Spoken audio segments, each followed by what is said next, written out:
Hello my friends, hello. I hope you're all doing well and that you're having a great week. In today's video, I want to tell you about what may very well be the Witness's backup plan, and how after it's defeated, the Pyramid Race can return. This video is going to combine the knowledge and information that I've presented in 3 previous videos. Why the Pyramid Race have no bodies, the lore explained by ChatGPT, I should have picked a different title, and finally, the Veil Theory Part 2. If you want to watch those videos to get the full picture, go right ahead, but you should also be fine with the shorter explanations I give in this video.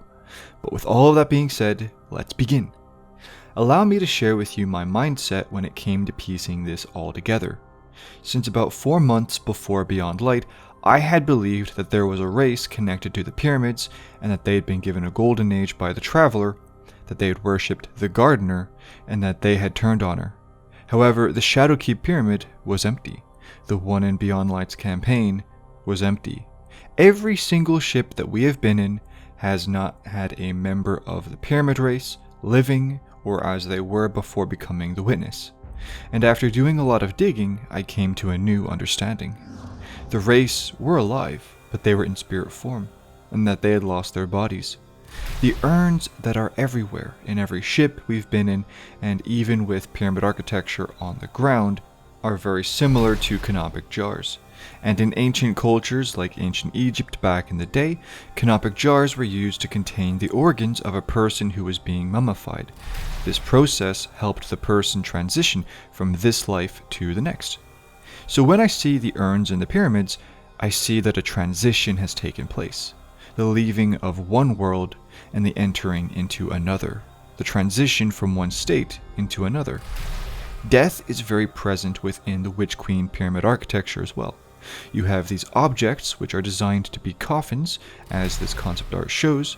There is this coffin in the ceiling of the birthplace of the Vile Strike, and of course there are the mummies. They are everywhere, and they're pretty creepy too. These guys don't get the crystal cube treatment, instead they are littered throughout the halls of the ships, exposed and just sitting there. Before the Witness had been properly explained, this was what I understood. There was a race, they had their golden age and fall, yada yada, and something happened that made them lose their bodies. They still have their bodies, but they are separated from them. At the same time, we have the walking fire extinguisher, the Witness, the child of darkness. Now back in the day, many people assumed what ended up being true, that the race were all a part of the Witness. To be fair, as much as I didn't like this theory, it did match up with my own video that speculated that the race had lost their bodies due to them experimenting on themselves in order to transcend into a higher state of being. That is technically what happened, but it just wasn't the way I would have liked. There was another theory though, and this is a theory that I still see being brought up to this day. The first Destiny 2 cutscene says something very interesting, that at the end of the collapse, the Traveler's sacrifice destroyed its ancient enemy, and that it also brought life to the ghosts. The theory is that the Traveler's sacrifice destroyed the Pyramid Race, at least their physical forms, and took a certain number of their souls to be used as the ghosts we all have. I believe that this might have been a possible explanation before D3 was cancelled, as this scrapped cutscene art shows people losing their bodies in a pretty paracausal way. In the end, we did get our explanation of the Witness, and with the Final Shape Collector's Edition, it's even more clear. The Witness's race used the power of the Veil, and after all dying, they joined their souls together to become the Witness, a being capable of facing the Traveler and winning. Okay, let's take a step back.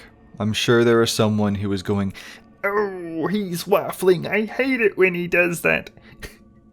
It's just what I do, okay? But no, all of this information I just gave you is very important to know, and I'm going to tell you why now. When you look at community sentiment, whether it be players or content creators, there is a common feeling. People were not happy that after all this time of having the pyramids built up, they were empty. Listen, I said it in my server. If you told me in 2017, after having completed a campaign about defending the city from the Red Legion, that defending the city from the pyramid ships would involve me fighting in Midtown against Fallen and Hive, with the big bad in the ships being a fallen captain called the Fang of the Witness, I would tell you that we were in the bad timeline. I believe that many people were expecting an enemy race to come with the pyramids, and I bring up Destiny 3 a lot, but I do believe that if we got D3, we would have had that race. And honestly, at the time, I think they would have looked like Aaron Cruz's ancient statues, but that's just a guess. So now we are at the final shape, and people want the pyramid race. Do you know how I know this? Because of all the leaks. Oh, we do this, and we get the remains. Oh, we get to the monolith, and we fight the consorts. We fight the veiled. We fight the Nash turret. Shut up! Those leaks were all proven fake, by the way, so don't worry. But I actually want a race too. Except, after all of the digging that I have done over the years, I am here to present you with a way that I think would make complete sense. And it's a way that I could see happening after the witness is defeated. And it's very simple. I'm not going to explain it in a simple way, but trust me, bro, I think it is. I think it is simple. Okay, first of all, let's look at the power of the veil. As I explained in painful detail in my Veil Theory Part 2 video, the veil can be used to gain true immortality, meaning you can live forever and you are not contained or bound to your body. The power of the veil has been used 3 times to try and achieve this. Clovis Bray with the Exos, Neomuna and the Cloud Ark, and the Pyramid Race with the Witness. All 3 used the power in different ways, and they all got different results. But let me go deeper into the Witness part of it. The Witness was made using the power of the veil, therefore I would argue that it is always connected to that power. The Veiled Woman statues exhibit the same behavior and side effects of the veil, with clarity control again being used to make the Exos. So I would say that it's safe to claim that the Veiled Woman statues are linked to the power of the veil. Listen to this analogy. You are in your house. You want internet. You DM Elon and you get your Skylink internet. You go and you buy a router to receive the signal from Skylink. Nice, you have internet. But your house is so big that the signal doesn't reach every room. Oh, I hate it when that happens. So you go out, you buy signal boosters, you link them with the router, and there you go. The signal is everywhere. You can watch your Netflix in the basement if you want. The veil is Skylink. The Witness is the router. The statues are the signal boosters, and the winnower is Elon. I'm just kidding. In my opinion, the statues are how the pyramid race are able to control all of the pyramids. I also believe that the souls of the Witness can break off from the main body and chill either within range of it or the statues, hence the Whispers. Hence why the Cabal were able to go into the pyramid on Europa and steal a bunch of stuff once they had begun suppressing the influence of the statue, and why the pyramid helped us in that mission when the Cabal were trying to destroy the statue. I know that there is a question I'm going to receive. How do you know that the pyramid race can break off from the Witness? Aren't they all just one mind? Here is how I see it. The Collector's Edition lore makes it clear that once the Witness was made, it didn't forget anything, it chose what to forget. Okay, cool. Next up, you have the 3 examples that I gave you of people trying to use the veil to get true immortality. They all used it in different ways, and they all got different results. Except, I discovered something. A shared link. All 3 needed an anchor. Neomuna with the Cloud Ark. People can leave their bodies and walk around as invincible holograms, but if their bodies die, it's GG. The Exos are people who have left their bodies and seemingly are immortal. But if the Exo they are in dies, or they don't have a contingency, so if every Exo body or server that they are in dies, it's GG too. And the Pyramid Race's anchor is their bodies. You look at the canopic jars, and whether or not they have guts in them, it doesn't really matter. What do they symbolize and represent? Death and transition. Why are there so many of them? Because I believe each urn is linked to an individual. That's the key word, individual. After the witness was made, there was still that value placed on individuality for these urns to be placed throughout the pyramids. And then there's the mummified bodies.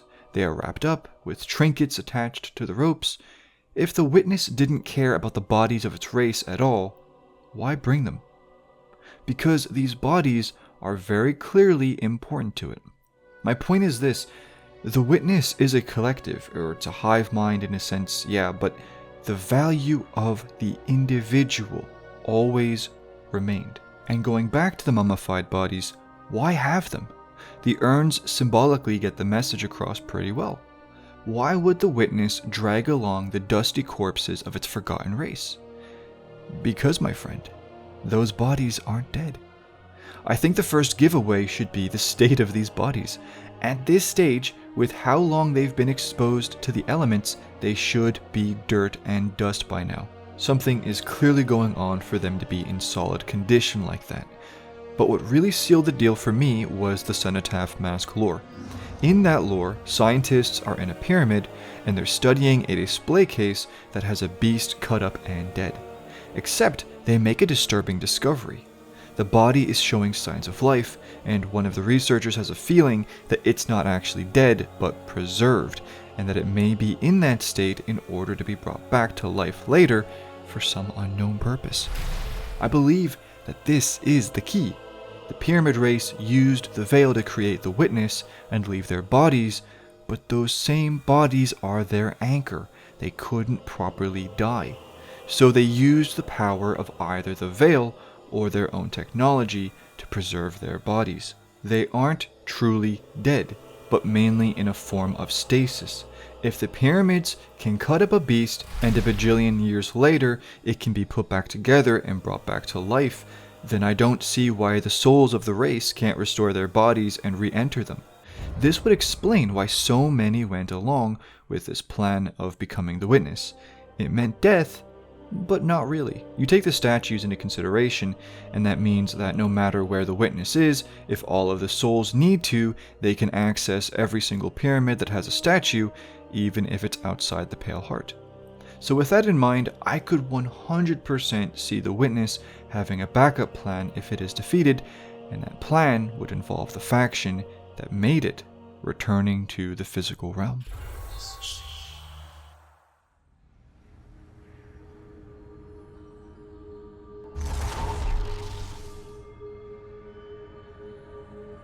As always, I could be wrong here, but I think this is easily better than some hand-wavy leak. To me, this makes sense. At least, it's the explanation that makes the most sense out there in my opinion. But what do you think? Do you think that this revival is something that Bungie has been slowly building up towards? Do you even want the race to return? Let me know. I hope you enjoyed this video, finding it entertaining or informative, and if I hit the wombo combo, maybe both?